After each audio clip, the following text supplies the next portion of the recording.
Բարև։ Նոբելյան շաբաթվա ավարտից հետո շարունակում ենք պատմել ճշգրիտ գիտություններում մրցանակ ստացած հայտնագործությունների մասին։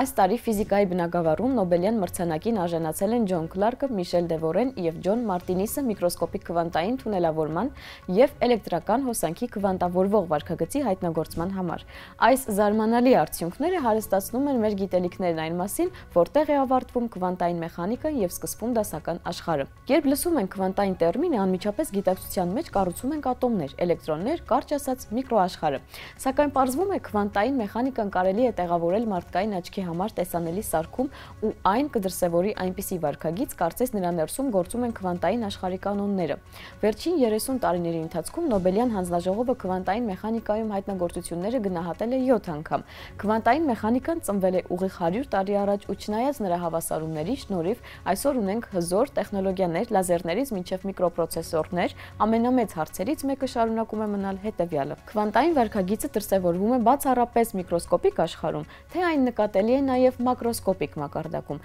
Կարլ Պոպերը մի անգամ ասել է. «Զարմանալի համադրություն, մի կողմից քվանտային տեսությունը թվում է գերբնականի աստիճան հաջողակ, սակայն մյուս կողմից նրա գիտակցական ինտերպրետացիան երբեմն շփոթեցնում է փիլիսոփաներին։ Հենց պրակտիկայի եւ իմաստի միջև այս հակասության մեջ էլ գտնվում է քվանտային մեխանիկան։ Նոբելյան մրցանակի նոր դափնեկիրները ոչ միայն բեկումնային գիտափորձեր են անցկացրել, այլև ցույց են տվել, որ քվանտային աշխարհը բոլորովին չի սահմանափակվում միկրոսկոպիկ մասշտաբներով։ Մրցանակին հասնելու ճանապարհն անցել է գաղափարների եւ վեճերի տասնամյակներով։ 20-րդ դարի կեսերին մշակվեց Բարդինի, Կուպերի, Շրիֆերի կամ ԲԿՇ տեսությունը, որը բացատրում էր, թե ինչպես են էլեկտրոնները գերհաղորդիչներում միավորվում զույգերի կամ այսպես կոչված կուպերյան զույգերի, որոնք աշխատում էին որպես միասնական քվանտային անսամբլ։ Այս տեսությունով ոգեշնչված երիտասարդ տեսաբան Բրայան Ջոզեֆսոնը 1962 թվականին ենթադրեց, որ երկու գերհաղորդիչի միջև տեղակայված բարակ մեկուսիչով կարող է հոսանք հոսել չնայած արգելապատնեշի առկայությանը։ Այս երևույթը ստացավ Ջոզեֆսոնյան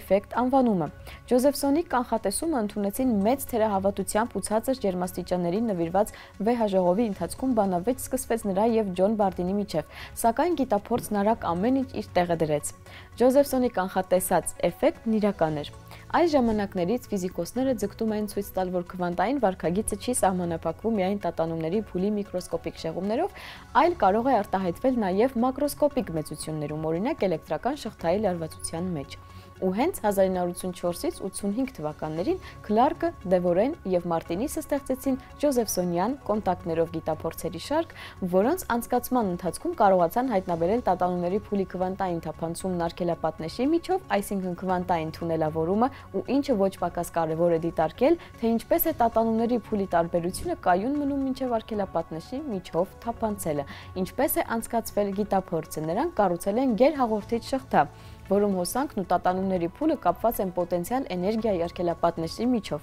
Դասական ֆիզիկայում, որպեսզի տատանումների փուլն անցնի նոր վիճակի, անհրաժեշտ է հաղթահարել արգելապատնեշը ջերմաստիճանի բարձրացման, այլ կերպ ասած լրացուցիչ էներգիա հաղորդելու միջոցով։ Սակայն գիտնականները պատկերացրին, ցածր ջերմաստիճանի պայմաններում արգելապատնեշը կարելի է հաղթահարել ոչ թե լրացուցիչ էներգիայով հրելու, այլ քվանտային ձևով թունելավորման միջոցով։ Ապա գիտնականները չափել են զրոյական լարման վիճակի կյանքի տևողությունը որպես հաղորդվող հոսանքի ֆունկցիա, այսինքն եթե ավելի պարզ, որքան ժամանակ կդիմանա համակարգը մինչև արգելապատնեշի կոտրվելն ու լարման հայտնվելը։ Սկզբում խանգարում էին ավելորդ աղմուկը, ջերմությունը եւ այլ խոտաններ, սակայն խնամքով աշխատելով գիտնականները կարողացան վերահսկել ջերմաստիճանը, արտաքին միկրոալիքային աղմուկը, մագնիսական դաշտը եւ այլն։ Արդյունքում ցածր ջերմաստիճանների պայմաններում համակարգի վարքագիծը դադարել է կախված լինել փաստացի ջերմաստիճաններից եւ սկսել է ենթարկվել քվանտային տեսությանը։ Տատանումների փուլի անցումը տեղի էր ունենում ոչ այն ժամանակ, երբ համակարգը հասնում էր ջերմաստիճանի սահմանին, այլ ավելի շուտ, կարծես մասնիկը անցած լիներ արգելապատնեշի միջով, որով այն չէր կարող անցնել դասական եղանակով։ Գիտափորձի մեծ մասը նրանք հաստատել էին առանց տեսությունը հարմարեցնելու, այսինքն չհարմարեցնելով տվյալները կանխատեսումներին, այլ հակառակը ստանալով անկախ պարամետրեր ու ցույց տալով, որ դրանք համապատասխանում են տեսությանը։ Ինչ է այս հայտնագործությունը նշանակում պրակտիկ առումով։ Նախ այն հաստատում է, որ քվանտային էֆեկտները կարող են դուրս գալ միկրոաշխարհի սահմաններից ու ազդել սարքավորումների վրա, որոնք մենք կարող ենք տեսնել եւ շոշափել։ Սա ճանապարհ է բացում նոր քվանտային էլեկտրոնային սարքավորումների համար, որոնցում լարումը, հոսանքն ու տատանումների փուլը կարող են կառավարվել քվանտային օրենքներով, ու հնարավոր է մի օր մենք տեսնենք մակրոսկոպիկ վիճակների սուպերպոզիցիան նաև իրական տեխնոլոգիաներում։ Ֆիզիկայի բնագավառում 2025 թվականի Նոբելյան մրցանակը հուշում է, որ մեզ համար ինտուիտիվ հասկանալի, առօրյա դասական ֆիզիկայի եւ տարօրինակ քվանտային աշխարհի միջև սահմանը հստակ չէ։ Քլարկը, Դևորեն եւ Մարտինիսը ցույց են տվել, որ քվանտային աշխարհը ոչ միայն միկրոսկոպիկ մասշտաբներում է, այն մեր տիեզերքի ֆունդամենտն է, աշխարհ, որը մենք նոր ենք սկսում հասկանալ։ Այս շաբաթվա գիտաֆանտաստիկ ֆիլմը Դենի Բոյլի «Արևի լույսն» է։ Սյուժեի համաձայն արեգակը սրընթաց կորցնում է էներգիան։ Մեր աստղը կրկին կյանքի վերադարձնելու համար մարդկությունը ստեղծում է ահռելի ռումբ, որը կարող է աստղի ընդերքում կրկին գործարկել ջերմամիջուկային ռեակցիաները։ Իհարկե, բոլորս էլ գիտենք, որ արեգակը չի կարող հենց այնպես ուղղակի հանգչել։ Մեր աստղի կյանքի տևողությունը կազմում է միլիարդավոր տարիներ, սակայն աստղային ֆիզիկային, մարդու միջամտության գաղափարը պարարտ հող է գիտական ֆանտաստիկայի համար։ Խոսքը այսպես կոչված տեղային ինժեներիայի մասին է, հիպոթետիկ տեխնոլոգիաների, որոնք կկարողանան կարգավորել աստղի էներգիան, երկարացնել նրա կյանքը եւ կառավարել ճառագայթումը։ Ֆիլմը ճշգրիտ վերարտադրում է արևային ճառագայթման էֆեկտները, արտացոլված լույս, գերտաքացում, ռադիացիա, ֆոտոնային հոսքի ֆիլտրացիա։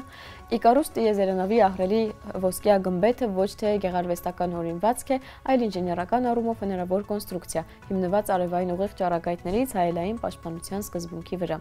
Հատկապես հետաքրքիր է այն, թե ինչպես է ֆիլմն աշխատում տիեզերական մեկուսացման հոգեբանության ու ընկալման վրա լույսի ազդեցության հետ։ Հայտնի է, որ ինտենսիվ ուլտրամանուշակագույն ճառագայթման տակ մարդու մոտ սկսվում են ուժգին տեսողական եւ էմոցիոնալ շեղումներ։ Արևին շատ մոտ գտնվելու պայմաններում այդ էֆեկտները կարող են բառացի փոխել իրականության ընկալումը, այնպես որ արևի լույսը ոչ թե ուղղակի ֆանտաստիկա է, այլ մտավոր էքսպերիմենտ։ Ինչ տեղի կունենա, եթե մարդն իրոք փորձի փոխազդել աստղի հետ, ինչպես մեխանիզմի։ Բոյլի պատասխանը հստակ է, գիտությունը կհասցնի մեզ ընդհուպ մինչև արեգակի մակերևույթը, սակայն դրանից հետո կսկսվի ֆիզիկա, որի համար մենք առայժմ բանաձևեր չունենք։ Իսկ այսօրվա համար այսքանը, կհանդիպենք։